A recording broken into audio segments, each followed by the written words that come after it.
세계 최고로 손꼽아도 될 정도로 한국의 의료 진료 시스템은 이제 많은 나라들이 인정할 만큼 수준 높은 의료 기술을 보여주고 있습니다. 의료 기술뿐만 아니라 병원비도 다른 나라들에 비해 엄청날 정도로 낮다고 하여 한국의 병원을 이용하는 외국인들도 부담이 적다고 하는데요. 그래서 한국의 병원을 이용하는 외국인의 수가 점점 많아지고 있고 약값 또한 다양하고 저렴하여 다른 외국에 비해서는 경쟁력을 갖추고 있다고 할 수 있습니다. 한국의 약값은 미국의 32% 정도의 수준이라고 나온 연구 결과도 있다고 합니다. 이번에 알아볼 사연은 한국으로 여행 온 미국인 가족이 우리에게는 평소에 잘 느끼지 못하는 한국의 약국에 대해 충격적인 일화가 있어 사연을 올리셨는데요. 그럼 함께 들어보겠습니다. 안녕하세요. 저는 미국의 평범한 가정을 꾸리고 있는 38세 데이즈라고 합니다. 이번에 한국으로 여행을 다녀오게 되면서 우리 가족이 겪었던 놀라운 일들을 여러분에게도 공유하고 싶어서 글을 쓰게 되었어요. 미국의 대부분의 가족은 보통 영국이나 캐나다 등 보통 유럽 아니면 캐나다를 제일 많이 갑니다. 그 나라들은 대부분은 영어를 쓰기 때문에 많이 편하기도 하고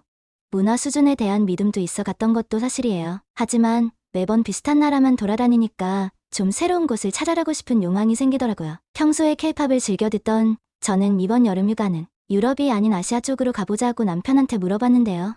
남편은 우리는 영어 말고는 다른 언어를 할 줄 아는 게 없는데 유럽도 아닌 아시아에 가서 잘 돌아다닐 수 있을까라며 낯선 나라에 대한 걱정을 나타내더라고요. 하지만 저는 기본적인 한국어를 할 줄 알고 있었어요. 물론 안녕하세요, 고맙습니다, 감사합니다, 김치, 비빔밥 등 한국 드라마나 시콤 이름, 노래에서 나오는 말들이 주로였지만 그래도 평소에 꼭 한국이란 나라는 가보고 싶었어요. 그래도 걱정이었던 남편은 저에게 차라리 그럼 일본이나 중국을 가보는 게 어떻겠냐고 하더라고요. 하지만 저는 양보할 수 없었어요. 한식을 꼭 먹어보고 싶기도 했고 한국의 드라마에 나오는 촬영지도 다 보고 싶었거든요. 이번에는 한국으로 가고 다음에는 남편이 원하는 나라에 가자고 설득해서 우리 가족은 한국으로 여행을 가게 되었습니다. 열흘간의 한국 여행 계획은 정말 좋았어요. 인천공항에 내리고부터 저와 남편은 한국의 문화에 감동하게 되었는데요. 인천공항을 빠져나와 우리 가족은 공항 철도를 이용하기 위해 지하철역으로 가고 있었어요. 하지만 한글을 아예 모르는 우리 가족들을 대신해 제가 선두로 나서 표 구매를 하게 되었는데요. 물론 발권계는 영어로도 되었었어요. 그러나 호텔이 있는 지하철역을 찾는 것은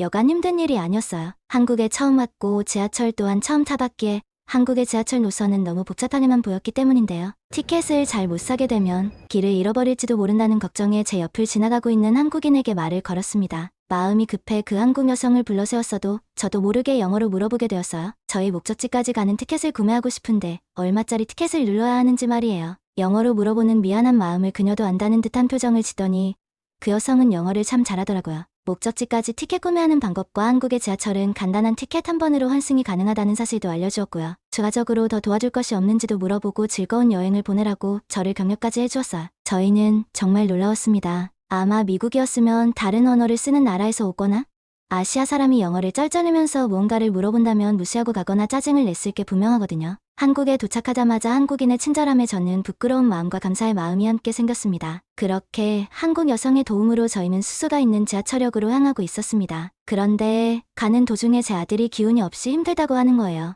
인천공항으로 오는 기내에서부터 컨디션이 안 좋아 보이긴 했는데 시간이 지날수록 더욱 상태가 심각해 보였어요. 심지어 땀까지 조금씩 흘리고 있더라고요. 저와 남편은 어쩔 줄을 몰라 했습니다. 당장 지하철 안에서 별다른 대책을 세울 수가 없었거든요. 우리 가족의 목적지인 역을 세정거장 남겨놓고 우리 가족은 급하게 지하철에서 내렸어요. 그리고 계단을 올라가 지하철 직원분께 병원이 어디냐고 물어봤어요. 물론 저와 남편은 한국어를 몰랐기에 간단한 영어로만 물어봤는데요. 제 아들의 상태를 보시더니 역무원은 지하철역 바로 위에 병원이 있다는 듯 말했어요. 그리고 우리 가족을 그 병원으로 안내해 주시더라고요. 정말 순식간에 벌어진 일이었어요. 지금 생각해보면 어떻게 그 병원까지 도착했는지도 모를 정도니까요. 하지만 나중에 병원을 나와보니 지하철 에스컬레이터를 나와서 바로 위치한 병원이었더군요. 어쨌든 그렇게 아들을 데리고 병원으로 도착했습니다. 말도 안 통하는 상황에서 우리 부부는 손짓과 발짓으로 아들이 아프다고 병원 측에 설명했고 간호사분은 알았다는 말과 함께 잠시 기다리라고 하더군요. 곧 의사를 만나게 되었고 여기저기 살펴보더니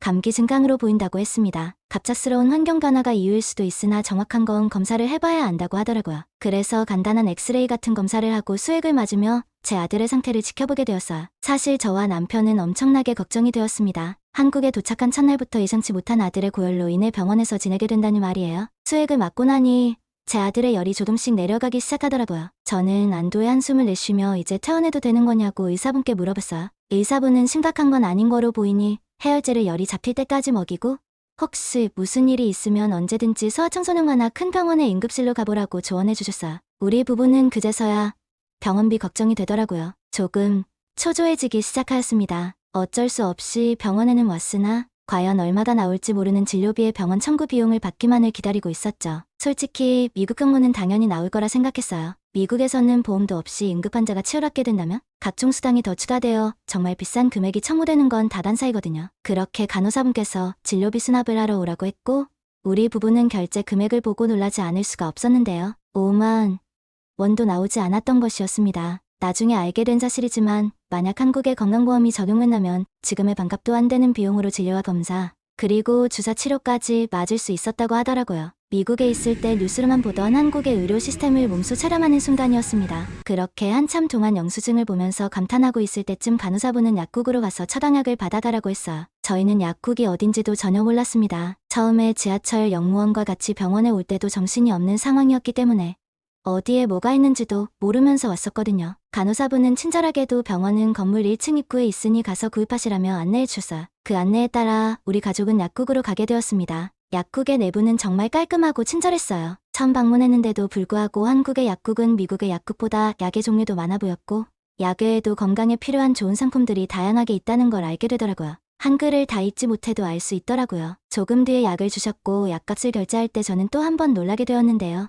약값이 정말 저렴하다는 사실이었어요. 아니 병원비도 미국보다는 수십 배나 저렴한데 처방약마저 말도 안 되게 저렴하더라고요. 한국에 건강보험이 있었다면 5천 원도 안 되는 비용으로 거의 일주일치 약을 지을 수 있다는 걸 나중에 알게 되면서 한국은 정말이지 의료 시스템에 있어서는 세계 최고임을 인정하지 않을 수가 없었습니다. 이런 시스템을 갖추고 유지해 나가는데 있어서 유럽도 아닌 아시아의 나라에서 이렇다는 사실이 저에겐 충격이었어요. 약을 주시는 약사분께서는 우리 가족에게 처방약에 대한 설명을 하시기 시작하는데 영어로 매우 정확하게 설명을 해주시는 거예요. 설명의 마지막엔 이 기준을 준수해야 한다고 강조하시고 건강하게 여행을 즐기라고까지 해주셨어요. 물론 미국인처럼 하지는 못하셨지만 우리에게 도움을 주고 싶어하는 그 마음을 알 수가 있었어요. 우리 부부는 서로를 마주보며 놀라운 표정을 짓고 정말이지 너무나도 고마워서 어쩔 줄을 몰라 했습니다. 한국어로 고맙다는 표현도 잘하지 못한 제 자신이 부끄럽게 느껴지는 순간이었어요. 인천공항 지하철역에서 그리고 병원에 이어 약국에서도 한국인은 외국인에 대한 배려가 너무나도 진심이라는 게 느껴졌습니다. 오히려 한국에 방문하는 외국인들이